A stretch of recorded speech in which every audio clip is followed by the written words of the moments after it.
Bismillahirrahmanirrahim. Assalamualaikum warahmatullahi wabarakatuh. Halo teman-teman, bagaimana kabarnya hari ini? Semoga kita semua dalam keadaan sehat walafiat. Mari kita persiapkan diri kita bersama-sama untuk belajar bersama saya di mata pelajaran IPA dengan tentu saja materinya yang sangat menyenangkan dan begitu lumrah di kehidupan kita, yaitu mengenal hewan di sekitar kita. Jangan lupa ya teman-teman, catat hal-hal yang penting agar apa yang kita pelajari ini bisa masuk di kehidupan kita akan mendatang. Terus jangan lupa untuk isi kolom komentar untuk cara mengabsennya, yaitu tulis di kolom komentar dengan cara tulis nama lengkap Anda. Alangkah lebih baiknya sebelum proses pembelajaran dimulai, saya akan memperkenalkan diri saya dengan singkat kepada teman-teman semua, agar teman-teman semua bisa mengetahui siapa saya, dan siapa tahu di antara teman-teman semua sudah ada yang kenal sama saya. Jadi saya akan memperkenalkan diri saya secara singkat. Perkenalkan, nama saya Sarmita Rosita Eskom, biasa dipanggil Ibu Mita. Saya sekarang akan mengajarkan kepada teman-teman mata pelajaran IPA. Jangan mata pelajaran IPA. Sekarang saya bekerja di Yayasan Pemersatu Umat atau biasa di sini sebut Pondok Pesantren, dan saya sebagai guru di Pusat Kegiatan Belajar Masyarakat atau biasa disingkat dengan PKBM atau lebih dikenal dengan kita semua, yaitu paket A, paket B, dan paket C di Pondok Pesantren Al-Amin Mawasangka. Itulah perkenalan singkat dari saya dan profil sekolah kami. Selanjutnya teman-teman, sebelum kita mulai proses pembelajaran, marilah kita membacakan doa belajar terlebih dahulu. Bismillahirrahmanirrahim. Rabbi dzikni ilman warzuqni fahman waj'alni minas sholihin. Yang artinya, ya Allah, tambahkanlah aku ilmu dan berikanlah aku kemampuan untuk memahaminya, dan jadikanlah aku termasuk golongan orang-orang yang soleh. Amin. Dan sebelum kita lanjut dalam proses pembelajaran, mari kita menyanyikan lagu Indonesia Raya.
Baik teman-teman, setelah kita menyanyikan lagu Indonesia Raya dan berdoa sebelum belajar, selanjutnya kita akan masuk dalam proses pembelajaran.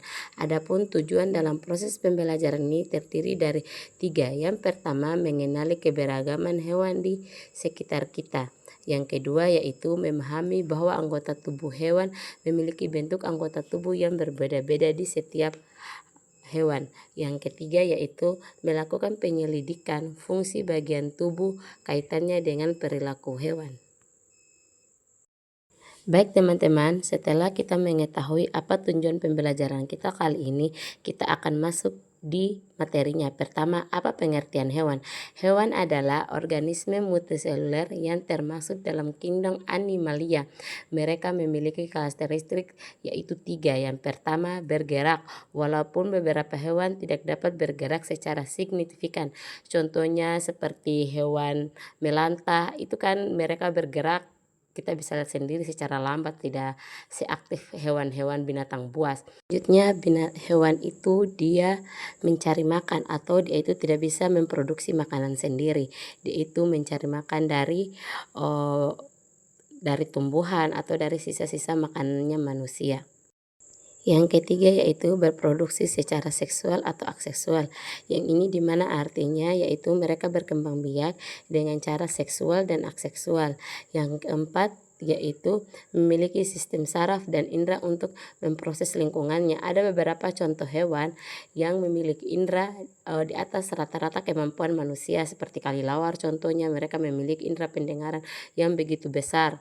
Selanjutnya hewan dapat ditemukan dalam berbagai bentuk, ukuran, dan habitat, mulai dari hewan kecil seperti protozoa hingga hewan besar seperti gajah dan paus. Mereka memainkan peran penting dalam ekosistem dan memiliki interaksi kompleks dengan lingkungan sekitarnya. Itulah pengertian dari hewan, dan ada hewan apa sajakah yang ada di lingkungan sekitar kita? Pertama itu hewan pemeliharaan. Hewan pemeliharaan adalah hewan yang dipelihara oleh manusia untuk berbagai tujuan seperti komponi, anjing, kucing, burung, dan lain-lain. Yang kedua yaitu pekerjaan. Anjing sebagai penjaga, kuda, dan lain-lain. Yang ketiga yaitu hobi. Seperti manusia memiliki berbagai hobi. Ada yang hobi memelihara hewan seperti ikan hias, burung berkicau, dan lain sebagainya. Hewan pemeliharaan dapat memberikan banyak manfaat untuk kita semua. Adapun manfaat dari hewan pemeliharaan adalah sebagai berikut, ada beberapa. Salah satunya mengurangi stres dan kecemasan. Yang kedua, meningkatkan kesehatan mental dan fisik. Ketiga, memberikan rasa tanggung jawab dan empati. Ada beberapa contoh hewan pemeliharaan. Adapun contoh dari hewan pemeliharaan adalah sebagai berikut. Seperti yang ada di gambar, ada burung, sapi, kucing, kuda, ayam, kelinci, domba, dan anjing. Itulah beberapa contoh hewan yang sering dipelihara oleh manusia. Berikutnya adalah hewan liar. Hewan liar adalah hewan yang hidup di alam bebas dan tidak dipelihara oleh manusia. Dia itu berbalikan dengan hewan pemeliharaan. Mereka dapat ditemukan di berbagai habitat seperti hutan, savana, gurun, dan lain-lain. Adapun contoh dari hewan liar yaitu ada beberapa. Pertama, mamalia seperti harimau, gajah, singa, dan rusa. Yang kedua yaitu burung elang, burung hantu, burung merak, dan lain-lain. Yang ketiga yaitu reptil seperti ular, buaya, kadal, dan yang keempat yaitu amfibi seperti katak, kodok, dan sebagainya. Yang kelima yaitu ikan sungai, ikan laut. Itulah beberapa contoh dari hewan liar yang kita temukan di kehidupan sehari-hari. Berikutnya adalah manfaat dari hewan liar. Manfaat hewan liar bagi kehidupan ekosistem sangat berguna karena hewan liar bermanfaat bagi keseimbangan ekosistem dan biodiversitas. Namun banyak hewan liar yang terancam punah oleh aktivitas kita sendiri, yaitu manusia, seperti perburuan, deforestasi, dan polusi. Oleh karena itu, penting untuk melindungi dan melestarikan hewan liar serta habitatnya agar ekosistem di muka bumi ini tetap terjaga keseimbangannya. Itulah manfaat dari hewan liar. Selanjutnya, saya akan memberikan sebuah video untuk teman-teman sekalian agar dapat menyaksikannya yang berkaitan dengan beberapa hewan yang ada di lingkungan kita atau sekitar rumah kita, perbedaannya untuk mencapai tujuan pembelajaran tersebut. Yaitu topik A, membahas tentang ada hewan apa saja di sekitarmu. Tahukah kalian, lebih dari 1,2 juta jenis hewan hidup di bumi. Mulai dari hewan yang sangat kecil sampai hewan yang sangat besar, teman-teman. Hewan tersebut memiliki bentuk dan keunikan yang berbeda-beda, mulai dari bentuk tubuhnya yang beragam, tempat tinggalnya, hingga perilakunya. Supaya mudah dalam mempelajarinya, maka ilmuwan membagi hewan-hewan tersebut menjadi dua jenis, yakni hewan tidak memiliki tulang belakang dan hewan yang memiliki tulang belakang. Lalu teman-teman, apakah perbedaan keduanya? Kalian tahu atau tidak? Oke, kita bahas satu persatu ya, mulai dari hewan invertebrata atau hewan yang tidak memiliki tulang belakang. Di mana hewan invertebrata ini memiliki ciri-ciri seperti tubuhnya lunak dan beberapa berungga karena memang tidak memiliki tulang belakang, teman-teman.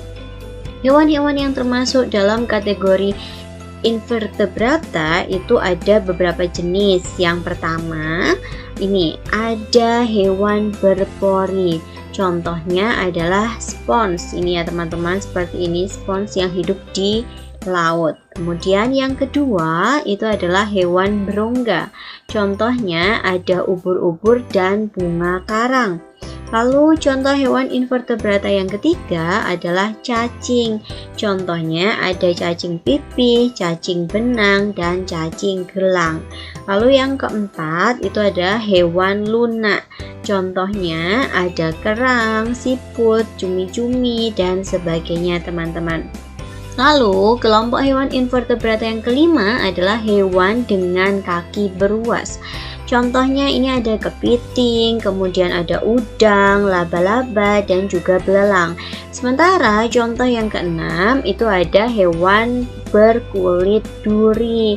Yang termasuk dalam invertebrata ini adalah bintang laut, teman-teman. Oke, sampai sini teman-teman bisa membedakan ya, dan mudah bukan untuk dihafal? Ya, benar sekali. Kita lanjutkan ke hewan vertebrata, teman-teman. Hewan ini adalah hewan yang memiliki tulang belakang. Para ilmuwan membagi hewan vertebrata menjadi beberapa jenis. Yang pertama itu ada agnatha dengan ciri-ciri tubuhnya halus atau licin dan tidak bersisik. Contoh dari hewan agnatha ini adalah belut, teman-teman.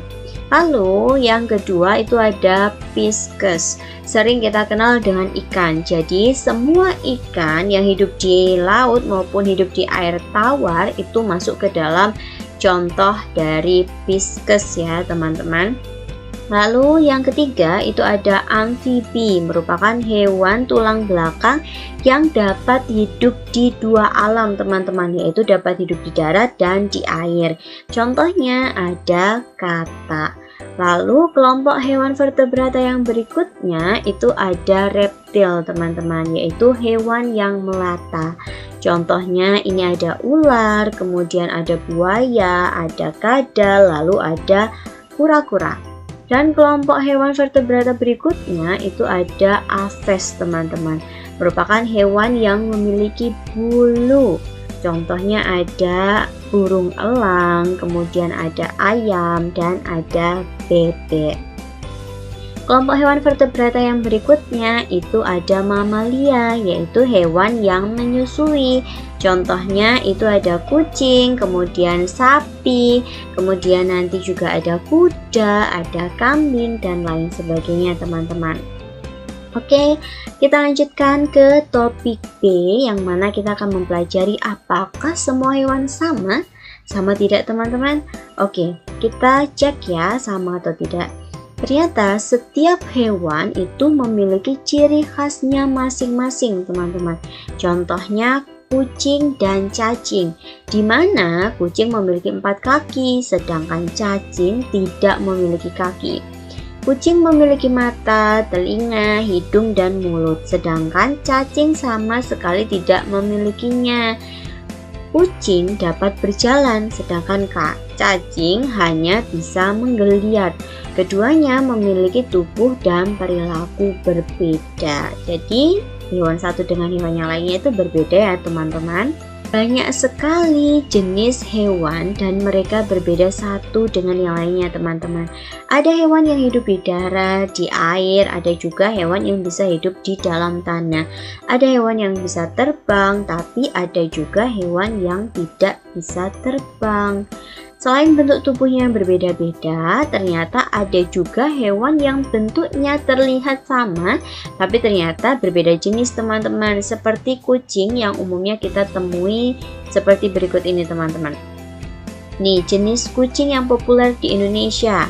Berdasarkan data dari Asosiasi Kucing Internasional, terdapat 71 jenis kucing yang dikenal di dunia.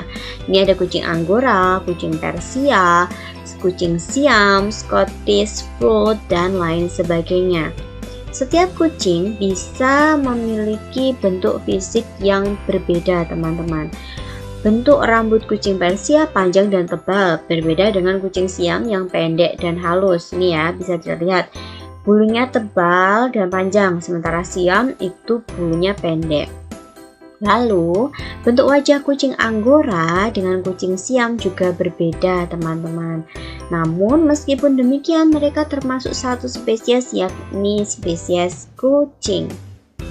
Kemudian ini teman-teman, topik C, mengapa hewan memiliki bentuk tubuh yang berbeda-beda? Jadi setiap bagian tubuh hewan itu diciptakan dengan keunikan masing-masing teman-teman.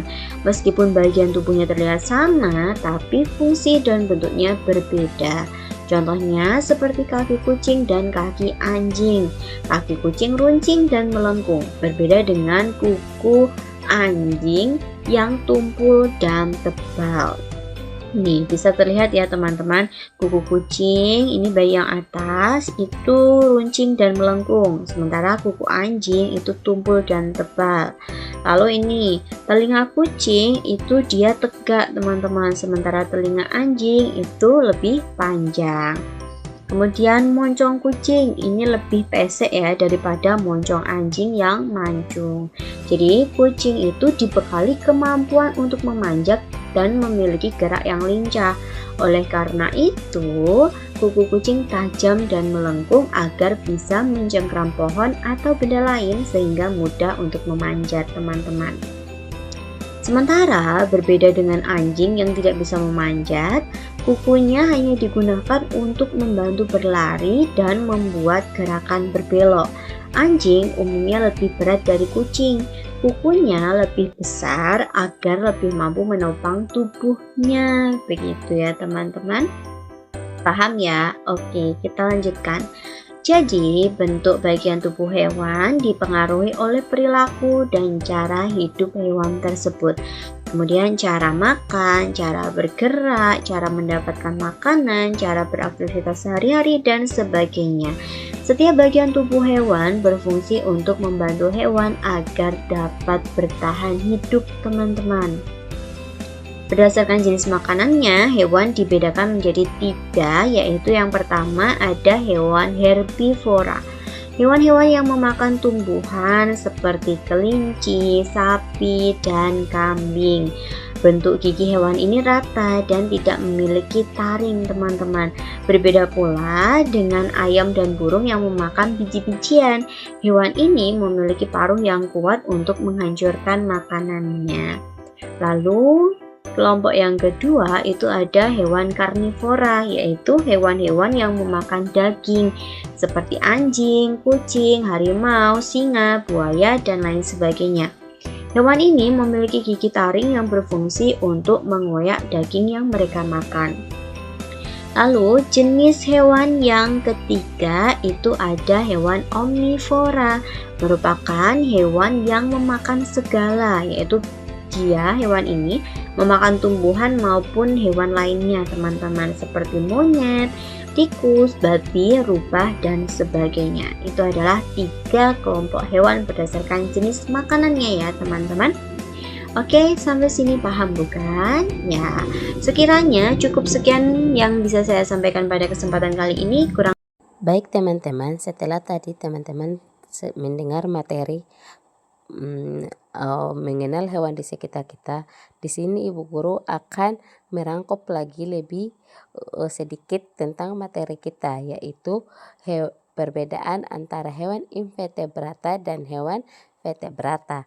Dari materi tadi, mungkin teman-teman ada yang belum mengerti, jadi sini Ibu Guru akan merangkumnya lagi, yaitu pertama hewan vertebrata. Ciri-ciri hewan vertebrata yaitu tidak memiliki tulang belakang dan tulangnya lebih sederhana, biasanya ukurannya lebih kecil daripada hewan vertebrata. Contoh dari hewan invertebrata yaitu kupu-kupu, ulat, cacing, dan masih banyak lagi ya. Ini hanya contoh beberapa yang paling familiar di hidup teman-teman. Terus yang kedua yaitu hewan vertebrata, yaitu dia hewan yang memiliki tulang belakang. Yang kedua itu tubuhnya lebih kompleks. Kenapa dikatakan lebih kompleks? Karena dia tubuhnya lebih besar, lebih kompleks. Yang lebih kompleks itu dia memiliki kaki, dia itu umumnya memiliki kaki dan tangannya juga berfungsi seperti kaki untuk menopang tubuhnya. Dia kelihatan kompleks di mata manusia, biasanya ukurannya lebih besar ya, ukurannya lebih besar daripada hewan invertebrata, seperti contohnya hewan mamalia, itu kan ukurannya besar-besar, seperti mamalia itu seperti kucing, yang paling besar itu sapi, harimau, dia itu kan lebih besar.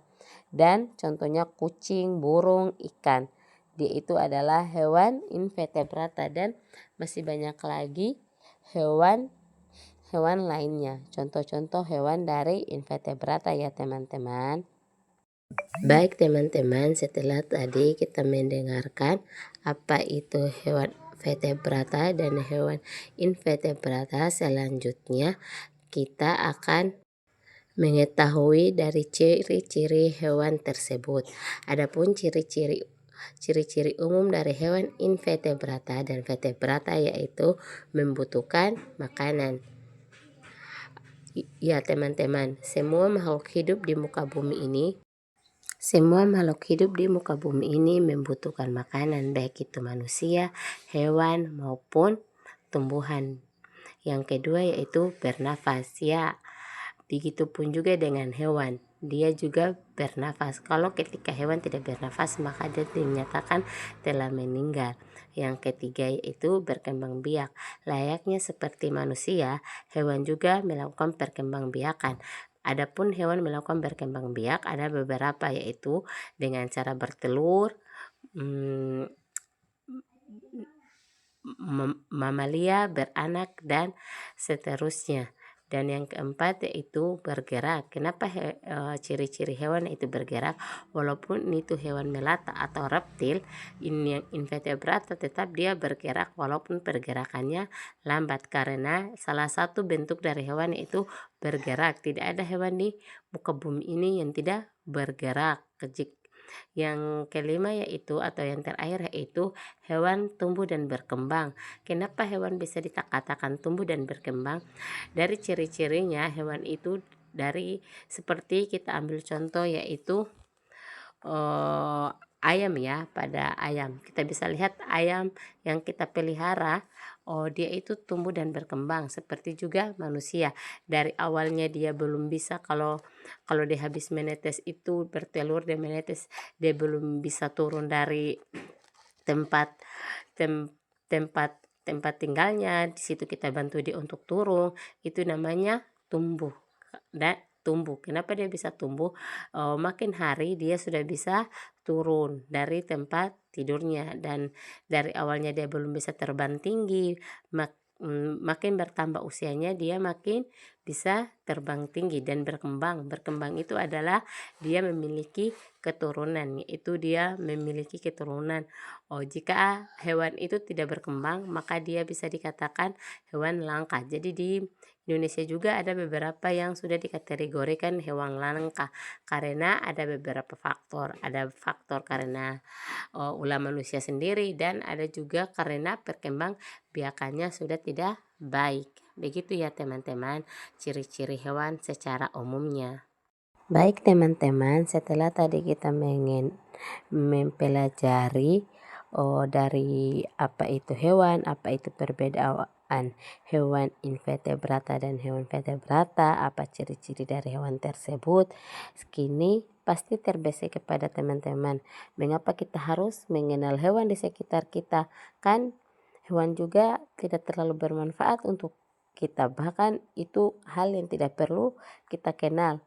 Kita bisa ketahui teman-teman bahwa perlunya kita mengenal insan-insan yang diciptakan oleh Tuhan sangat penting, karena mereka juga punya keunikan dan kekompleksan hidup masing-masing. Karena hewan juga itu memiliki ciri-ciri dan perbedaan yang sangat-sangat kompleks dan sangat dibutuhkan untuk di kehidupan kita sehari-hari. Karena ada juga beberapa hewan yang tidak bisa kita temui di daerah kita. Ada beberapa hewan yang tidak ada di Indonesia, dan ada juga beberapa hewan yang tidak ada di lingkungan sekitar kita, dan ada juga beberapa hewan yang sudah hampir punah. Oleh karena itu, contohnya hewan yang tidak bisa kita temui yaitu hewan penguin. Hewan penguin kita tidak bisa temui di Indonesia, dan contohnya yaitu hewan-hewan yang hampir punah yaitu seperti burung cendrawasih, burung merak. Itu mereka hewan-hewan unik dan langka. Bahkan mereka itu spesiesnya terbatas dan sudah tidak lagi berkembang biak. Dan hewan-hewan tersebut, kalau hewan burung cendrawasih kita hanya bisa temukan di Papua ya teman-teman, itu pun juga sudah langka dan sudah jarang. Dia tidak seperti dulu lagi. Dan hewan-hewan yang seperti saya bilang tadi yaitu burung merak itu hanya adanya di Sumatera. Kita hanya bisa menikmati gambarnya saja, melihat dari gambar, dari video bagaimana indahnya hewan-hewan tersebut, karena begitu uniknya ciptaan Tuhan melalui hewan-hewan. Adapun kenapa kita harus mengenal hewan di sekitar kita? Yang pertama, di situ mengenal hewan dapat membantu kita memahami pentingnya melestarikan. Seperti yang saya bilang tadi, kita harus melestarikan hewan-hewan yang ada di sekitar kita. Jangan sampai sudah punah baru kita menyesal kenapa hewan-hewan yang ada di spesies ini sudah punah. Seperti juga hewan yang punah itu yang sudah menjadi 7 keajaiban dunia, yaitu hewan komodo yang ada di NTT. Itu sudah mulai punah dan dia sudah masuk di 7 keajaiban dunia yang sudah disahkan oleh dunia ya teman-teman. Seperti juga hewan merak dan burung cendrawasih itu sudah juga mulai punah. Ada juga harimau, itu sudah dimesiumkan ya, karena mereka itu sudah termasuk hewan-hewan langka karena ulah manusia. Makanya kita sebagai manusia, sebagai pembelajaran, kita harus menjaga dan melestarikan hewan-hewan yang ada di sekitar kita, karena dengan adanya hewan itu bisa dapat menjaga keekosisteman lingkungan kita. Yang kedua yaitu meningkatkan kesadaran pada lingkungan kita. Ya, seperti yang saya singgung tadi, kita harus meningkatkan kesadaran pada lingkungan kita mengenai hewan-hewan. Jangan sampai kita membunuh hewan-hewan tersebut tanpa ada rasa bersalah ya teman-teman, karena hewan juga itu makhluk hidup, makhluk yang harus kita lindungi. Semut saja itu tidak boleh kita bunuh ketika kita tidak digigit. Kalau bisa kita disapu saja baru diamankan, jangan kita bunuh ya. Karena Nabi Sulaiman saja ketika dia lewat itu dia biarkan dulu semut berjalan baru dia lewat bersama rombongannya atau pasukannya ya teman-teman. Begitu ya, mengapa kita harus mengenal hewan, itu alasan yang paling utama. Kalau ada alasan lain silakan teman-teman komen di bawah kolom komentar ya teman-teman. Baik teman-teman, selanjutnya kita masuk ke kesimpulan. Kesimpulan itu adalah rangkuman dari pembelajaran kita hari ini. Adapun kesimpulan yang saya ingin kasihkan kepada teman-teman yaitu hewan invertebrata dan hewan vertebrata memiliki perbedaan yang jelas, namun keduanya memiliki peran penting bagi kelangsungan hidup di muka bumi. Dengan seperti yang saya bilang tadi, hewan invertebrata dan vertebrata itu sangat memiliki perbedaan yang paling signifikan atau yang paling mendasar ya teman-teman. Baik, dan dengan mengenal hewan-hewan tersebut yang ada di sekitar kita, kita dapat lebih menjaga dan melestarikan hewan-hewan tersebut. Dalam artian menjaga dan melestarikan yaitu kita lebih menjaga mereka, tidak boleh kita membunuh, tidak boleh kita dan lain sebagainya ya teman-teman. Kita harus menjaga dan melestarikan mereka. Ada beberapa hewan, jangan cuman hewan yang kita jaga itu jangan cuman hewan yang kita pelihara ya teman-teman, seperti ayam, sapi yang menghasilkan uang, kambing atau hewan-hewan ternak. Kita harus juga memelihara hewan-hewan yang bukan hewan ternak demi keberlangsungan hidup hewan-hewan tersebut ya teman-teman. Baik teman-teman, cukup sekian pertemuan kita kali ini. Untuk pertemuan selanjutnya, persiapkan diri teman-teman untuk kita evaluasi pertemuan ini untuk menguji teman-teman semua sejauh mana pemahaman teman-teman mengenai hewan-hewan yang ada di sekitar kita, khususnya hewan invertebrata dan hewan vertebrata. Saya akan memberikan soal-soal dan soal-soal itu kita akan jawab bersama ibu guru.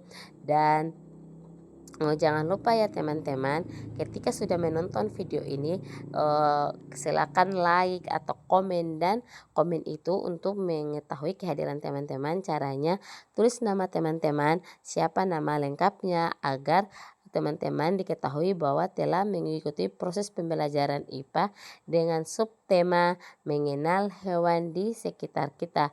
Bye, saya Sarmita Rosita pamit undur diri. Assalamualaikum warahmatullahi wabarakatuh.